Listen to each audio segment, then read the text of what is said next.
हम लोगों को आज तक ये पढ़ाया गया कि भारत का संविधान 300 लोगों ने मिलकर बनाया।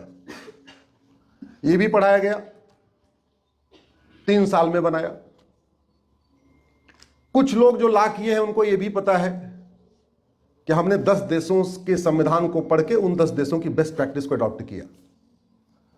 लेकिन आज तक वामपंथी गिरोह ने हमारे लॉ कॉलेज में यह पढ़ाया ही नहीं कि जिन 10 देशों का संविधान की हमने नकल किया उन 10 देशों ने किसकी नकल किया।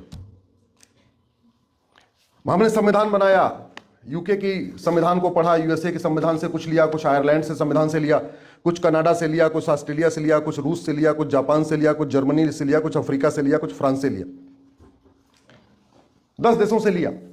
कहीं से फंडामेंटल राइट लिया, कहीं डायरेक्टिव प्रिंसिपल लिया, कहीं फंडामेंटल ड्यूटी लिया, कहीं state judiciary separation of executive judiciary, ऐसे ऐसे करके लिया।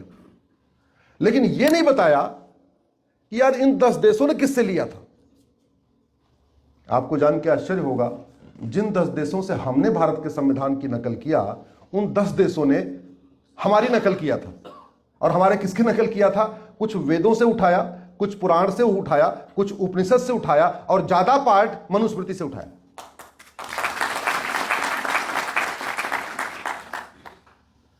मनुस्मृति के बारे में आजकल दुनिया भर की झूठ फैलाई जाती है। हालांकि जो लोग विरोध करते हैं उनसे पूछ लो मनुस्मृति में कौन सा क्या गलत लिखा है, वो भाग जाएंगे, बोले अरे हमने सुना था कोई कह रहा था गलत लिखा हुआ है। बस ऐसे ही कौवा कान काटे, कौवा कान काटे, सारे कौवा लेकर अपना कान कान ढूंढ रहे हैं, ये नहीं देख रहे कि कान है भी कि चला गया।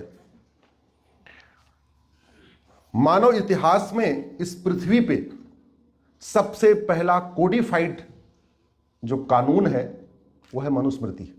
Manusmriti is the first codified law of the earth.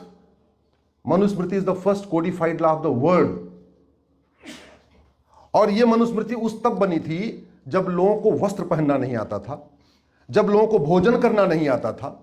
Manusmriti उस समय बनी थी जब लोगों को एक दूसरे के साथ व्यवहार करना नहीं आता था, माता पिता का संस्कार करना नहीं आता था, परिवार में कैसे रहना है ये नहीं पता था, कैसे रिश्ते नाते निभाना है वो नहीं पता था, शासन होता है ये पता ही नहीं था लोगों को, सरकार कैसे बनेगी ये नहीं पता था, चुनाव कैसे होगा ये नहीं पता था, न्याय कैसे होगा ये नहीं पता था, पूरी दुनिया में नहीं पता था किसी को।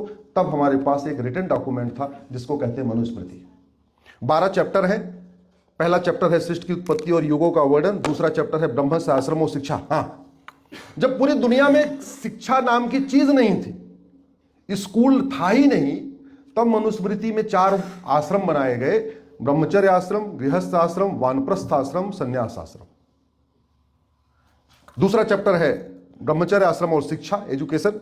तीसरा चैप्टर है विवाह संस्कार और पितृ पूजा, माता पिता की पूजा करनी चाहिए। इसका रिटन कहीं पे अगर इंस्ट्रक्शन है पूरी दुनिया में, किसी भी 1100 रिलीजन है पूरी दुनिया में, सबसे पहली बार माता पिता का चरण स्पर्श करना चाहिए, दंडवत प्रणाम करना चाहिए, उनकी पूजा करनी चाहिए। जननी जन्म भूमिश्च स्वर्गादप गरीयसी, माता और मातृभूमि स्वर्ग से बढ़कर है। यह बात कहीं रिटन में कहीं आई, वो है मनुस्मृति। चैप्टर 4 गृहस्थ धर्म और भोजन के नियम, भोजन कैसे कैसे करना है, भोजन कैसे बनाना है, कैसे पकाना है, किस ऋतु में क्या भोजन करना है, किस ऋतु में क्या नहीं भोजन करना है, उसका जो रिटन डॉक्यूमेंट पहली बार आया है मनुस्मृति। इसके अलावा चैप्टर 4 गृहस्थ धर्म कैसे निभाना है उसके बारे में पूरा वर्णन है। चैप्टर 5 है महिलाओं के कर्तव्य और शुद्धता। जब महिला को पूरी दुनिया में मतलब महिलाओं के बारे में कहीं कोई सिस्टम नहीं था, तब इस मनुस्मृति में चैप्टर नंबर 5 केवल और केवल महिलाओं के लिए लिखा गया था। आज हम 21वीं शताब्दी में क्या बात कर रहे हैं? जेंडर जस्टिस, जेंडर इक्वलिटी, कि महिला और पुरुष एक समान है, बेटा और बेटी एक समान है, पति और पत्नी एक समान। इतनी बात हो रही है ना, भारत का संविधान इतना ही कहता है।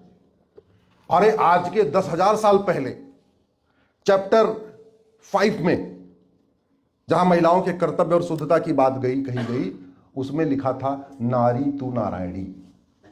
नर तू नारायण नहीं लिखा है। क्या लिखा है? जोर से बोलिए। और भी लिखा है यत्र नारस्तु पूज्यते रमन्ते तत्र देवता। जहां नारी की पूजा होती है वहां देवता निवास करते हैं। दुनिया के 1100 रिलीजन में दुनिया के 1100 रिलीजन में यह बात केवल और केवल मनुस्मृति में लिखी गई है कि जहां यत्र नारस्तु पूजते रमनते तत्र देवता, जहां नारी की पूजा होती है वहां देवता निवास करते। चैप्टर 6 वानप्रस्थ आश्रम। उस जमाने में आपके 10,000 साल पहले बोले 50 साल हो गया, बच्चे को अपना पावर हैंडओवर करो, वानप्रस्थ की तरफ बढ़ो। चैप्टर 6 वानप्रस्थ और संन्यास आश्रम। चैप्टर 7 राजा के कर्तव्य और राजधर्म। राजा को क्या करना है, राजा के डूज एंड डोंट, राजा को कैसे प्रशासन चलाना है, राजा को कैसी न्याय व्यवस्था करनी है, और कोडिफाइड एडमिनिस्ट्रेटिव लॉ, ये आया मनुस्मृति में। न्याय चैप्टर 8 न्याय, अपराध और राजनीतिक मामले, दंड संहिता। हम लोग तो आईपीसी ओपीसी पढ़ रहे हैं, अंग्रेजों का मैकाले का बनाया हुआ। कभी सोचा नहीं कि मैकाले ने आईपीसी बनाने से पहले पढ़ा कहां से, क्या देखा कहां से उसने। अरे उससे हजारों साल पहले चैप्टर 8 में न्याय, अपराध और राजनीतिक मामले और दंड संहिता मनुस्मृति में लिखी है। चैप्टर 9 संपत्ति और स्त्री पुरुष के धर्म। चैप्टर 10 वर्णों के मिश्रण और आपद धर्म। चैप्टर 11 पाप और प्रायश्चित। चैप्टर 12 कर्मफल, त्रिगुण और मोक्ष। आपको जान के आश्चर्य होगा, पिछले महीने सुप्रीम कोर्ट का एक जजमेंट आया। एक बेटी विधवा हो गई, ससुर उसको अधिकार नहीं दे रहे थे, प्रॉपर्टी का राइट नहीं दे रहे थे। वो कोर्ट में गई और कानून में इसमें एक वैक्यूम है, गैप है, स्पष्ट नहीं है कि अगर वो बहू विधवा हो गई, उसके बच्चे भी नहीं है, तो उसको राइट मिलेगा कि नहीं मिलेगा। फिर सुप्रीम कोर्ट ने मनुस्मृति का वो श्लोक उठाया और बोला कि कोई बात नहीं, हमारे हिंदू लॉ में भले नहीं लिखा हुआ है, लेकिन चूंकि हमारा हिंदू लॉ मनुस्मृति से गवर्न होता है और मनुस्मृति में यह बात लिखी हुई है, इसलिए विधवा बहू को भी अधिकार मिलेगा प्रॉपर्टी का। ये कहां से उठा के आप लोग गूगल कर लेना, भी दिया हो।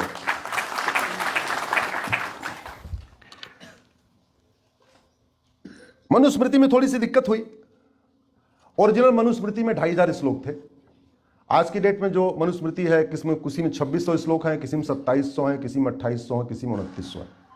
बहुत पुराना चूंकि ग्रंथ है, तो बाद में इसके ऊपर कमेंट्री बहुत लोगों ने लिखा। जैसे भगवत गीता के ऊपर बहुत लोगों ने कमेंट्री लिखा है, ओशो ने लिखा है, महात्मा गांधी ने लिखा है, एपीजे अब्दुल कलाम ने लिखा है। भगवत गीता पे कम से कम 1000 लोगों ने अपनी कमेंट्री लिखी है। वैसे मनुस्मृति पे बहुत कमेंट्री लिखी गई। तो मनुस्मृति में वो जो 2500 श्लोक से बढ़ता बढ़ता कहां तक पहुंच गया, वो 3000 तक। कुछ अपभ्रंश हैं उसमें, लेकिन कभी हमने सोचा ही नहीं कि जहां भगवान मनु एक तरफ कह रहे हैं नारी तू नारायणी, तो उसके खिलाफ दूसरा श्लोक कैसे आ सकता है। तो मनुस्मृति में मिश्रण वाला काम, थोड़ा सा मिश्रण वाला काम किया मुगलों के समय में, लेकिन ज्यादा जो दिमाग लगा के उसको मिक्स किया गया वो अंग्रेजों के समय किया गया। और उसमें ऐसी कोशिश की गई कि जो भारत का सबसे बड़े बेहतरीन, हमारा जो दुनिया का सबसे फर्स्ट कोडिफाइड लॉ है, इसमें कुछ ऐसी चीजें जुड़वा दिया जाए। जोड़ने वाले हमारे ही लोग थे, जो नवाब ववाब बनने के चक्कर में, कुछ जागीर के चक्कर में उन्होंने ऐसे काम किया, जिससे ये मनुस्मृति बदनाम हो जाए। और बाद वाला काम हमारे 1950 के बाद वाले अंग्रेजों ने किया है, तो ये चलता रहा। महर्षि याज्ञवल्क्य ने जो अपनी संहिता लिखी है उसमें मनुस्मृति का वर्णन है। वर्मा, थाईलैंड, कंबोडिया, जावा, बाली में जो संविधान बना है उसमें भी मनुस्मृति को कोट किया गया है। यूरोप, अमेरिका, ब्रिटेन और जर्मनी के कॉन्स्टिट्यूशन में भी मनुस्मृति को कोट किया गया है। Max Muller, McDonald, Keith, Thomas, joule लैक्विट ने बोला था Manusmriti is the first codified law of the worth. Supreme court के प्रीवी काउंसिल में एक जज हुआ करते थे, जो अभी सुप्रीम कोर्ट है, इसके पहले भारत की जो सुप्रीम कोर्ट थी उसको प्रीवी काउंसिल कहते थे अंग्रेजों के समय में। उस प्रीवी काउंसिल के जज थे विलियम जोन्स। तो उनको जब बताया गया तो उन्होंने 1 साल तक संस्कृत सीखा, जब उनको मनुस्मृति के बारे में बताया गया। और साल भर उन्होंने संस्कृत सीखने के बाद फिर प्रीवी काउंसिल के रूप में जो उन्होंने जजमेंट दिए, उन बहुत सारे जजमेंट उन्होंने मनुस्मृति को कोट किया है। जर्मनी के दार्शनिक है फ्रेडरिक नीत्शे, उनसे कहा गया कि बाइबल और मनुस्मृति क्यों कैसे आप आंकते हैं, तो उन्होंने कहा था बाइबल की तुलना मनुस्मृति से करना ये महापाप है, आप बाइबल की तुलना कृपया मनुस्मृति से मत करिए, मनुस्मृति बहुत ही सर्वोत्तम ग्रंथ है। America encyclopedia of social science, Cambridge history of India, Keith ने एक लिखा है history of Sanskrit literature, PV कांडे ने लिखा है धर्मशास्त्र का इतिहास। ऐसे बहुत सारे ग्रंथों में मनुस्मृति को कोट किया गया। दुनिया में सबसे पहले जाति के आधार पर कोई ऊंच नीच नहीं होता, कर्म के आधार पर ही लोगों का डिसीजन होता है। जानते हैं कहां लिखा है? मनुस्मृति में। मनुस्मृति ने पूरे हमारे वर्ण सिस्टम को, हमारे इतना फ्लेक्सिबल बना दिया था कि जब तक मनुस्मृति चल रही थी तब तक ब्राह्मण का लड़का जब वैश्य का कार्य करता था तो वैश्य कहलाता था, वैश्य का लड़का जब वो क्षत्रिय का कार्य करता था तो क्षत्रिय कहलाता था, क्षत्रिय का लड़का जब वो ब्राह्मण का काम करता था तो ब्राह्मण कहलाता था। इतना फ्लेक्सिबल सिस्टम था कि जन्म के आधार पर कुछ निर्धारण नहीं था, कर्म के आधार पर सारा निर्धारण होता था। ये चल रहा था। इसी तरीके से दुनिया में 6500 भाषाएं हैं लगभग और 1100 रिलीजन है। आपको 1100 रिलीजन और 6500 भाषाओं में वसुधैव कुटुंबकम, पूरा पृथ्वी एक परिवार है, ऐसा शब्द, ऐसी सोच, ऐसी थीसिस आपको कहीं नहीं मिलेगी। सर्वमंगल मांगल्ये शिवे सर्वार्थ साधिके, ये कॉन्सेप्ट सबसे पहले मनुस्मृति ने दिया। सर्वे भवन्तु सुखिनः सर्वे सन्तु निरामयाः, ये कॉन्सेप्ट सबसे पहले मनुस्मृति ने दिया। यत्र नारस्तु पूज्यते रमन्ते तत्र देवता, ये सबसे पहले कॉन्सेप्ट मनुस्मृति ने दिया। जननी जन्म भूमिश्च स्वर्गादप गरियसी, ये कॉन्सेप्ट सबसे पहले मनुस्मृति ने दिया। दुर्भाग्यवश आज की डेट में हम दुनिया के कूड़ा कबाड़ा ग्रंथों की बात करते हैं और हम अपने इतने शानदार, इतने अपनी बेहतरीन अपने ग्रंथ को हम भूल चुके हैं। आज नहीं तो कल, कल नहीं तो परसों, आप सही को गलत ज़्यादा दिन साबित नहीं कर सकते।